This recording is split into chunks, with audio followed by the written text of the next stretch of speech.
"You should be careful around old men with money," the man in the expensive grey suit said loudly enough for the entire diner to hear.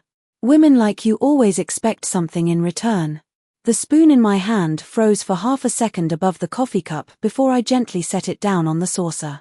Around us, the quiet clatter of plates and silverware faded into an uncomfortable silence. The Maple Grove Diner sat just off Route 41 outside Columbus, Ohio, the kind of small-town place where truckers ordered meatloaf at 6 in the morning and retired couples lingered over pancakes until noon. I had worked there for almost 11 years. Long enough to know which regulars liked extra bacon, which ones needed sugar-free syrup, and which ones came in mostly because they hated eating alone. Harold Bennett always sat at the same booth beside the front window every morning at exactly 7:15. Black coffee. 2 eggs over medium. Wheat toast, dry. He never had to order anymore. I usually had the coffee waiting before he even took off his coat. At 82, Harold moved slower these days, but there was something dignified about him. He wore neatly pressed flannel shirts in winter and old-fashioned leather shoes polished so clean they reflected the morning sunlight. Most people assumed he was just another lonely retiree. That was fine with him. Some mornings we barely spoke beyond polite greetings. Other mornings he would quietly ask about my arthritis or tell me about the stray cat living behind his garage. The conversations were small, but they mattered. Especially after my husband died 3 years ago. Grief changes the sound of a house. People don't tell you that. It turns ordinary silence into something heavier. Working double shifts at the diner helped me avoid going home too early to an empty apartment with cold wallpaper and unopened mail stacked on the kitchen counter. So every morning, I tied on my faded blue apron, poured coffee, smiled at strangers, and kept moving. Harold understood that kind of loneliness without needing it explained. The bell above the diner door jingled sharply that morning, and cold March air swept across the floor. The man who walked in looked completely out of place beside the cracked vinyl booths and handwritten pie menu. Tailored charcoal suit. Italian shoes. Silver watch that probably cost more than my monthly rent. He glanced around the diner with visible disgust before spotting Harold near the window. "Dad," he said flatly. Harold's shoulders stiffened almost immediately. I noticed because old people reveal emotions differently. Younger folks slam doors or raise voices. Older people just pause for half a second too long. "Morning, Jason," Harold replied quietly. Jason Bennett slid into the booth across from his father without taking off his coat. His eyes drifted toward me as I approached with a fresh coffee pot. "This place smells like burnt grease," he muttered. "I still don't understand why you come here every day." "Because I like it here," Harold answered. Jason gave a short laugh before looking directly at me again. Not at my face. At the apron. The orthopedic shoes. The wrinkles around my eyes. "Yeah," he said slowly. "I'm sure she gives you plenty of attention." I felt heat rise into my cheeks, but I kept my expression calm. I poured Harold's coffee first. Then Jason's. My hand stayed steady even though something sharp twisted in my chest. Harold stared down at the steam rising from his mug. For the first time since I'd known him, he looked embarrassed. Not for himself. For his son. Jason leaned back against the booth and smirked. "So tell me," he said. "How much does my father tip you to keep acting like you care?" The entire diner stayed quiet after Jason said that. Somewhere near the kitchen, a dishwasher rattled loudly before stopping again. Harold kept staring into his coffee as if he hoped the steam would somehow carry him somewhere else. I had dealt with rude customers before. Anyone who works in food service long enough learns how to smile while strangers treat them like part of the furniture. But there was something different about the way Jason spoke. It was not anger. It was certainty. The kind of certainty people develop when money convinces them they no longer need kindness. I folded my order pad closed and slipped it into my apron pocket. "Can I get you something to eat?" "This morning?" I asked him calmly. Jason looked almost disappointed that I had not reacted. "No," he replied. "I do not usually eat in places with sticky menus." Harold finally lifted his eyes. "Jason," he said quietly. "That is enough." His son shrugged and leaned back against the booth. I am trying to help you, Dad. You spend every morning here like this place is your family. Harold did not answer right away. He simply reached for his coffee cup with both hands.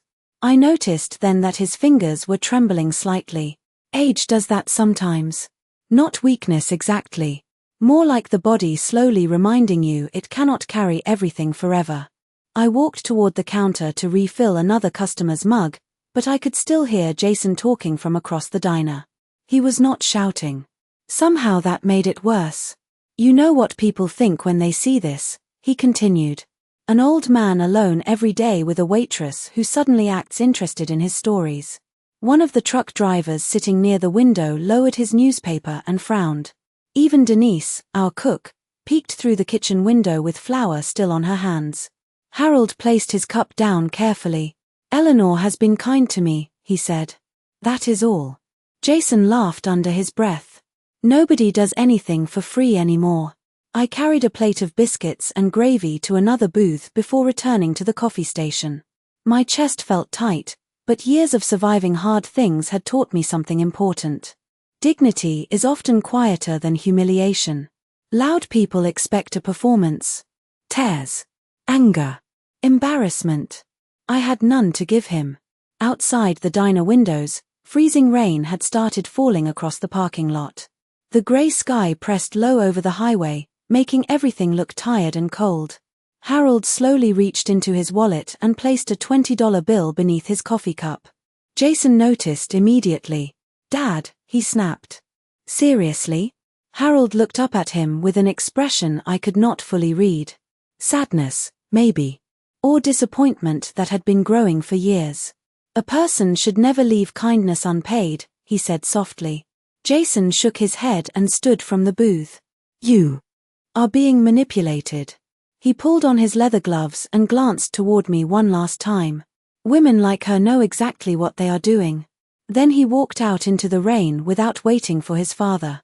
The bell above the door jingled sharply behind him. Harold stayed perfectly still for several seconds after the door closed. The diner slowly returned to life around us. Forks scraped plates again. Someone ordered more toast. Coffee brewed somewhere behind me. Ordinary sounds. Ordinary morning. But something had changed at that booth by the window. Harold stared at the rain sliding down the glass before quietly saying, almost to himself, he used to be such a gentle little boy. After Jason left, Harold remained at the booth nearly 40 minutes longer than usual. He barely touched his breakfast. The eggs grew cold. The toast hardened against the plate.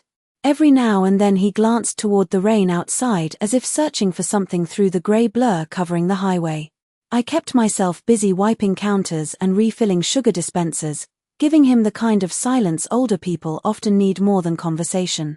Around 10 o'clock, the lunch crowd had not started yet, and the diner finally settled into a softer quiet. Harold slowly reached inside his coat pocket and pulled out a small photograph worn pale around the edges. He stared at it for several seconds before sliding it across the table toward me. That was Jason, he said. I picked up the picture carefully.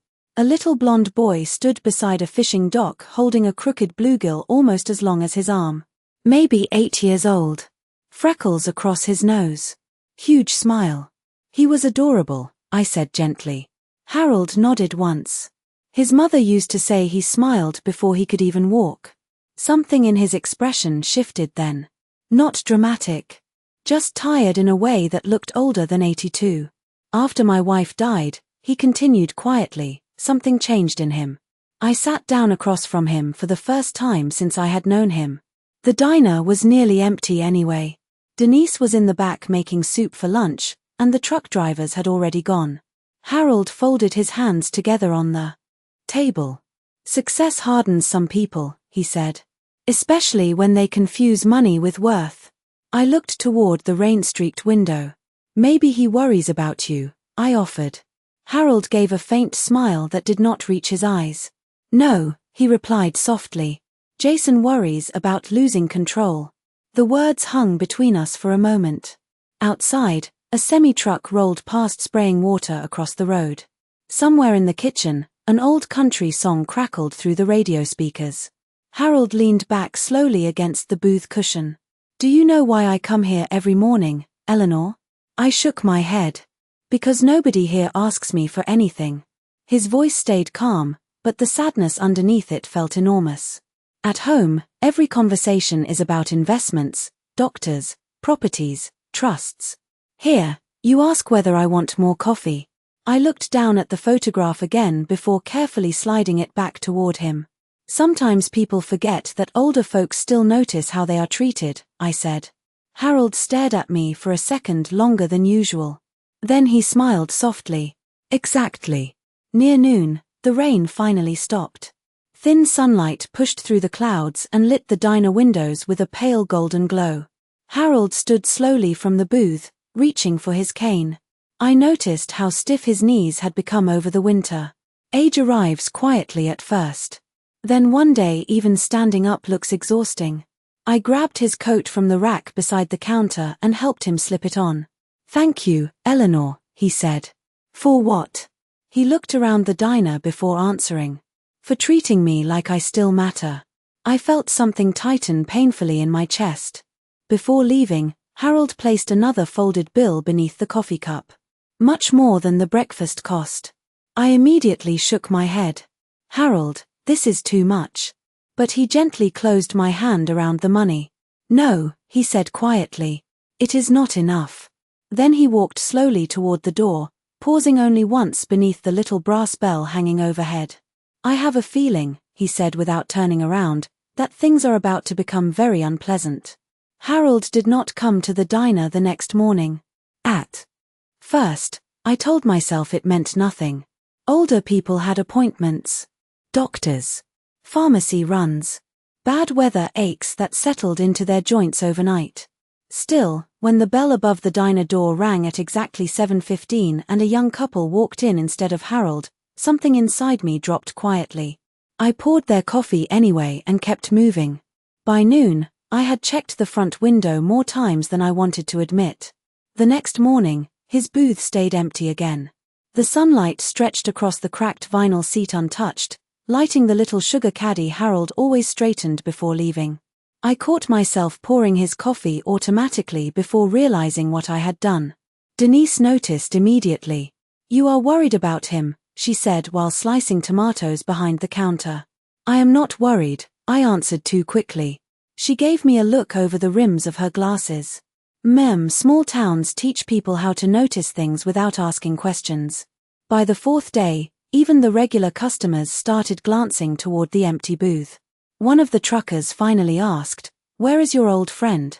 I smiled politely and said I was sure Harold would be back soon. But that night, lying awake in my apartment with the television flickering low in the background, I could not stop thinking about what he had said before leaving. "Things are about to become very unpleasant." The sentence kept replaying in my mind long after midnight. Friday morning arrived cold and bright after days of rain. I was wiping down the front counter when the diner door opened softly. A teenage girl stepped inside wearing a cream-colored sweater and carrying a backpack against her chest. She looked nervous the way people do when they are about to walk into bad news. Blonde hair, gray eyes. Something about her face immediately reminded me of Harold. "Can I help you, honey?" I asked gently. She glanced around before lowering her voice. "Are you Eleanor?" I nodded slowly. The girl exhaled like she had finally found the right place. "I am Mia. Harold is my grandfather." My stomach tightened instantly. "Is he all right?" She hesitated. That hesitation told me enough before she even spoke. "Dad moved him into an assisted living facility on Monday." The diner suddenly felt too warm, too small. "What?" Mia shifted uneasily. "Grandpa did not want to go. Dad said it was temporary until they reorganized his home care." I leaned one hand against the counter. "Why did nobody tell me?" Mia looked down at the floor. "Grandpa asked for you yesterday." The sounds inside the diner faded around me again just like they had when Jason mocked me earlier that week. The coffee machines hissed. Plates clinked softly, but everything felt far away. "Where is he now?" I asked quietly. Mia reached into her backpack and pulled out a folded piece of paper with an address written in neat handwriting. Maple Hills Senior Living. 20 miles outside town. Dad does not like visitors, she admitted carefully. Especially not you. I stared at the paper in my hands. Maple Hills was one of those expensive retirement facilities built to look like luxury resorts. Soft piano music in the lobby. Fresh flowers at the entrance. Smiling brochures promising comfort and dignity. I had heard enough stories over the years to know loneliness still lived there anyway. Mia looked toward Harold's empty booth near the window. He keeps asking what day it is, she whispered. I think he believes he is coming back here. Maple Hills Senior Living sat behind a long row of pine trees nearly 30 minutes outside Columbus. The building looked more like a country club than a nursing facility. Stone entrance. Wide glass windows. Expensive landscaping with trimmed hedges still dusted from the last snowfall. The kind of place families chose when they wanted guilt to look elegant. I drove there Sunday afternoon after finishing my shift at the diner. My old Bic rattled the entire way down Interstate 71, the heater barely working against the cold March wind. I kept thinking about Harold sitting alone somewhere inside that building, probably still waking up at dawn expecting coffee beside the diner window. Inside the lobby, soft piano music floated through hidden speakers while a woman at the front desk smiled with practiced warmth. Everything smelled faintly like lemon cleaner and fresh flowers. Can I help? You, she asked politely. I am here to see Harold Bennett. Her fingers paused over the keyboard for barely a second before she looked back up. Family only, she replied gently. I already expected that answer.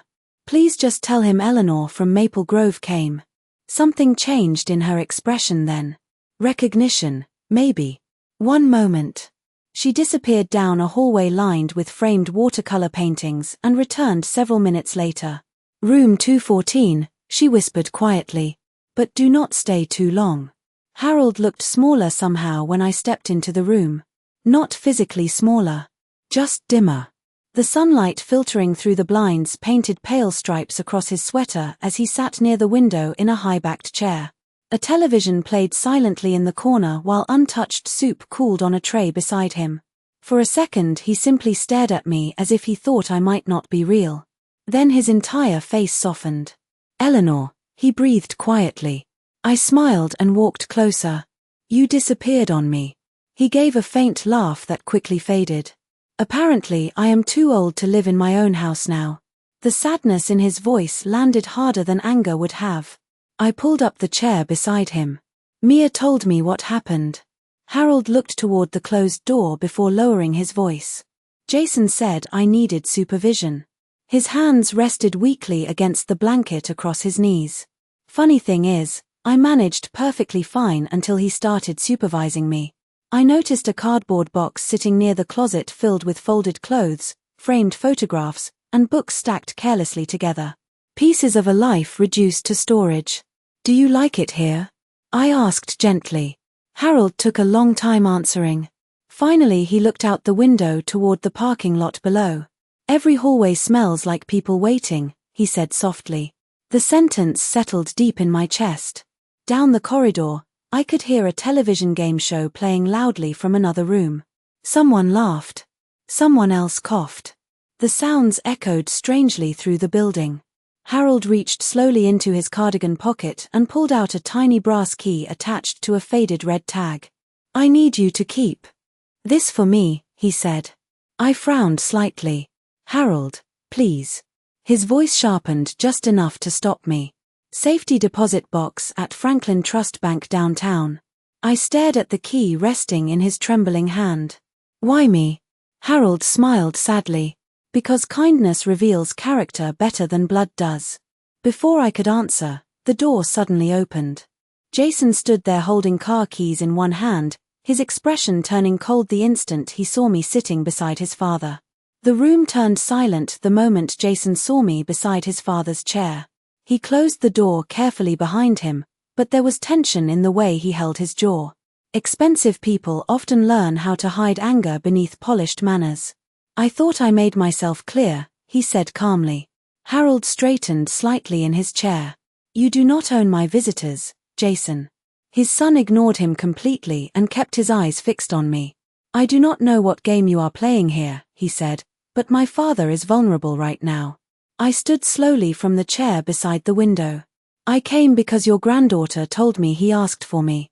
Jason let out a quiet breath through his nose like he was already tired of the conversation. Exactly. This is what happens. Elderly people get emotionally attached. Then suddenly strangers start showing up asking questions. Harold's expression darkened. Enough. Jason finally looked toward him. Dad, I am trying to protect you. Harold laughed softly then. Not happily. More like a man hearing the same lie for too many years. Protect me from what? He asked quietly. Kindness. Jason glanced toward the small brass key still resting in Harold's hand. His eyes sharpened immediately. What is that? Without answering, Harold slowly closed his fingers around the key and slipped it back into his pocket. The movement was small, but I noticed Jason tense instantly. Something important sat beneath this argument. Something much older than me. Jason stepped farther into the room. Dad, the attorney meeting is Thursday. We already discussed this. Harold stared at the floor for several seconds before replying. No, he said softly. You discussed it. I listened. Outside the window, grey clouds rolled slowly across the afternoon sky while cars moved through the parking lot below like tiny quiet shadows. The room suddenly felt too small for all the things nobody was saying out loud. Jason rubbed one hand across his forehead. You cannot keep living alone anymore. I was living alone long before I moved here, Harold answered. That sentence landed hard enough to silence everyone for a moment. Jason looked away first. People who know they are guilty often struggle to hold eye contact with honesty. Finally he turned back toward me again. I think it is best if you leave. His tone stayed polite, but politeness can feel cold when it carries contempt underneath. I picked up my purse slowly. All right. Harold looked disappointed, but he did not argue. He simply reached out and squeezed my hand briefly before I stepped away. His skin felt paper-thin and cold. Thank you for visiting, he said quietly. I nodded once. I will come back soon. Jason opened the door for me without another word. As I walked down the hallway toward the elevators, I could feel his eyes following me the entire time. Maple Hills looked beautiful on the outside, but the deeper I walked into the building, the sadder it felt. Elderly residents sat quietly beside windows staring at televisions nobody watched.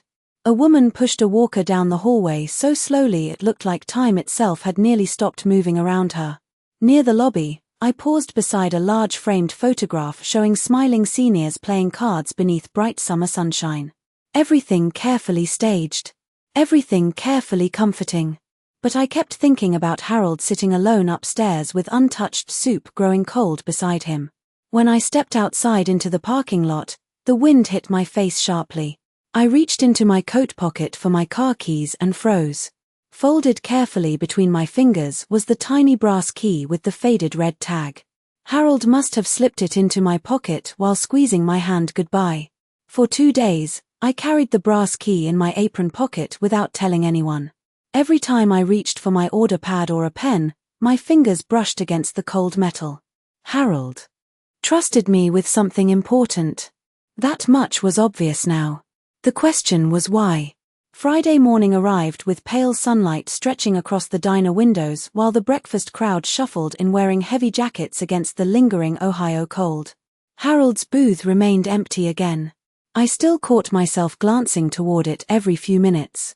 Denise finally walked over beside me while I refilled cream containers near the counter. You planning to stare at that booth all day? She asked quietly. I gave a faint smile. Maybe. She lowered her voice. You should check on him again. I thought about Jason standing in that assisted living room with his polished shoes and controlled voice. The way his eyes locked onto the key. I think something bigger is happening, I admitted softly. Denise nodded once like she already knew. Families get strange when money enters the room. Around noon, after my shift ended, I drove downtown toward Franklin Trust Bank. Columbus traffic crawled slowly through wet streets while grey office buildings reflected clouds overhead. The bank itself sat inside an old brick building with marble floors and brass railings polished so brightly they almost glowed under the chandeliers. Everything about the place felt expensive in a quiet way. I approached the front desk carefully and showed the woman the brass key. Her professional smile faded slightly the moment she saw the faded red tag attached to it. One moment, 10 minutes later, I sat alone inside a private viewing room while a bank manager placed a long metal security box on the table in front of me. "Mr. Bennett authorized secondary access last year," he explained politely. "You may review the contents." Then he left me alone. For several seconds, I simply stared at the box without touching it. My heart beat harder than it should have. Finally, I slid the key into the lock. Inside sat several folders, old photographs, and a sealed white envelope with my name written across the front in Harold's careful handwriting. Eleanor. Just that. Nothing else. My hands trembled slightly as I opened it. Inside was a short letter. "If you are reading this, Jason has probably already tried to isolate me. He believes age makes people easier to control. But loneliness sharpens observation." There was also a flash drive taped inside the envelope along with another note. "Give this to Margaret Ellis if anything happens to me. Do not give it to Jason." Beneath the papers sat dozens of photographs. Harold standing beside hotels. Ribbon cuttings. Newspaper articles. Awards. I suddenly realized the quiet old man who drank coffee at my diner every morning had once built something enormous. Bennett Hospitality Group. I recognized the name immediately from billboards outside Columbus. Luxury hotels across 3 states. Harold had never mentioned any of it. Buried underneath the folders was one final document stamped with attorney letterhead. I did not fully understand the legal language, but one sentence stood out clearly enough to make my stomach tighten. "Pending amendment to estate distribution." I stared at the paper while cold fear slowly settled into my chest. Jason was not just moving his father into assisted living. He was preparing for something else entirely. My phone suddenly buzzed against the table hard enough to startle me. An unknown number flashed across the screen. I answered cautiously. "Hello." A young woman's shaky voice came through immediately. "Eleanor." It was Mia. She sounded terrified. "You need to come to Maple Hills right now. My dad brought lawyers." I drove faster than I should have the entire way back to Maple Hills.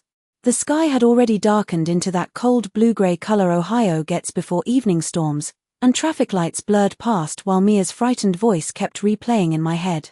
My dad brought lawyers. When I finally pulled into the parking lot, 3 black luxury sedans already sat outside the front entrance. Expensive cars always seem too polished beside places filled with old people. Inside the lobby, the piano music still floated softly through hidden speakers, but tonight the atmosphere felt tense beneath the fake calm. Near the reception desk, I spotted Mia pacing nervously with her arms folded tightly across her chest. The moment she saw me, relief flashed across her face. "They are upstairs," she whispered quickly. "Dad has been in Grandpa's room almost an hour." "What is happening?" Mia glanced toward the elevator before answering. "Something about signing updated medical authority papers. Grandpa keeps refusing." I felt my stomach tighten again. Can he still make his own decisions? Mia nodded immediately. "Of course he can. He remembers everything. Dad just keeps saying he gets confused sometimes." We stepped into the elevator together. The ride to the second floor felt unbearably slow. Soft instrumental music played through tiny speakers overhead while the floor numbers lit up one by one. Mia stared straight ahead without blinking. "Grandpa cried yesterday," she whispered suddenly. I looked at her in surprise. I have never seen him cry before. The elevator doors opened before I could answer. Halfway down the hallway, raised voices echoed faintly from Harold's room. Not shouting exactly. Controlled frustration. The kind wealthy families use when they are trying to remain respectable while fighting over something ugly. Mia stopped walking just outside the door. "Dad will be furious if he sees me helping you." "Then why are you?" I asked softly. She looked down at the carpet. Because Grandpa looks scared every time Dad talks about paperwork. That answer told me everything I needed to know. Inside the room, Jason stood near the window beside two men in dark suits holding folders against their chests. Harold remained seated in the same high-backed chair, but tonight he looked exhausted. Pale. Smaller somehow beneath the blanket covering his legs. The moment Jason saw me enter, anger flashed openly across his face for the first time. "What is she doing here?" he snapped. Harold slowly lifted his eyes toward me. Relief softened his expression immediately. "Eleanor," he said quietly. One of the attorneys stepped forward politely. "Sir, perhaps we should continue this discussion later." "No," Harold answered firmly. His voice was weak but steady. "We will continue it now." Jason rubbed both hands across his face before turning toward his father again. "Dad, these are routine documents." Harold looked directly at him. "Then why are you in such a hurry?" Silence filled the room. Outside the window, snow had started falling lightly across the parking lot below. Tiny white flakes drifted beneath the streetlights while nobody inside spoke. Finally, Jason gestured toward me with visible frustration. "This woman has manipulated you into distrusting your own family." Harold's expression changed instantly. Not anger. Something colder. Disappointment sharpened by years. "No," he said softly. "She simply treated me with more kindness than my family has in a very long time." Jason opened his mouth to argue again, but Harold slowly raised one trembling hand. The room went completely still. "You want honesty tonight?" Harold asked quietly. "Fine." He looked toward the attorneys standing beside the window. "Tell my son what I changed last month." Neither lawyer moved at first. Then the older attorney cleared his throat carefully and opened the folder in his hands. "Mr. Bennett amended portions of his estate distribution 6 weeks ago." Jason frowned. "What are you talking about?" The attorney hesitated before continuing. Control of Bennett Hospitality Group was reassigned. Jason stared at him blankly for one long second. "Reassigned to who?" Harold turned slowly toward me. "To someone I trust." The room fell completely silent after Harold said those words. Even the attorneys looked uncomfortable standing there between father and son while snow drifted quietly beyond the windows. Jason stared at Harold like he had misheard him. "What did you just say?" he asked slowly. Harold leaned back against the chair, exhausted but calm. "I said I reassigned control to someone I trust." Jason laughed once under his breath, but there was no humor in it. Only disbelief. "You are giving your company to a waitress?"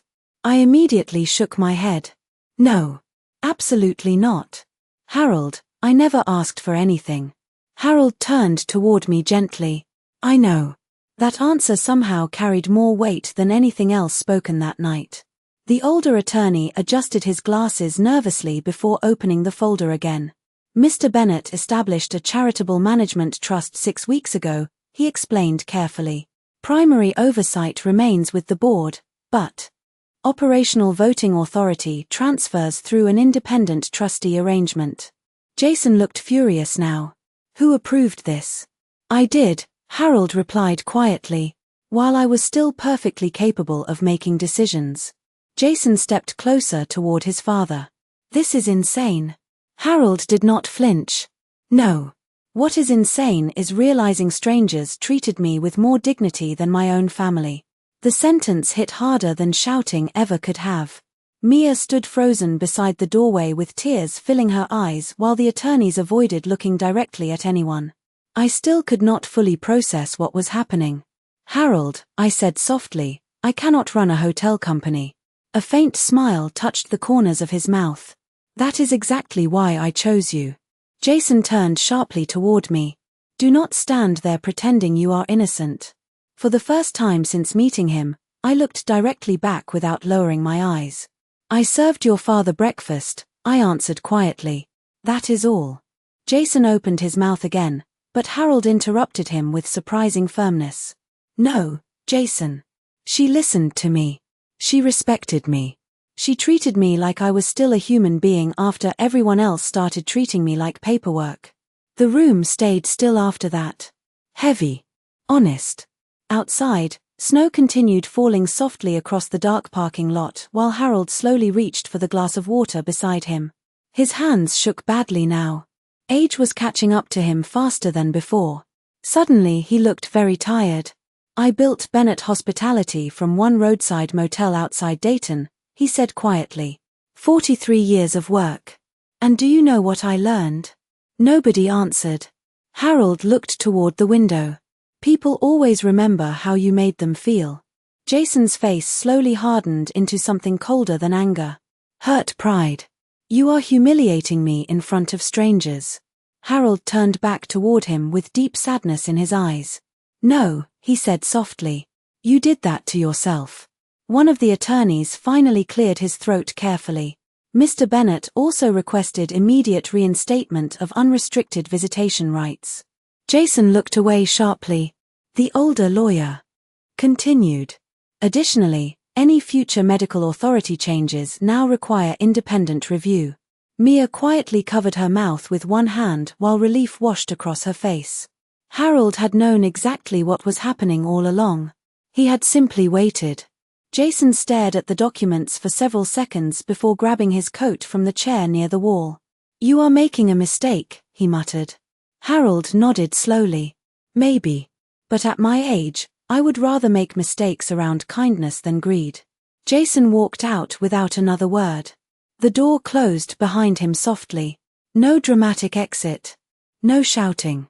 Somehow that made the loneliness feel even heavier. Harold leaned back into his chair and closed his eyes briefly. He suddenly looked every one of his 82 years. I stepped closer beside him. "You should not have done all this because of me," I whispered. Harold opened his eyes again and gave me the same gentle smile he always wore at the diner window every morning. "Eleanor," he said quietly, "sometimes the smallest kindness saves a person long before anyone notices they were drowning."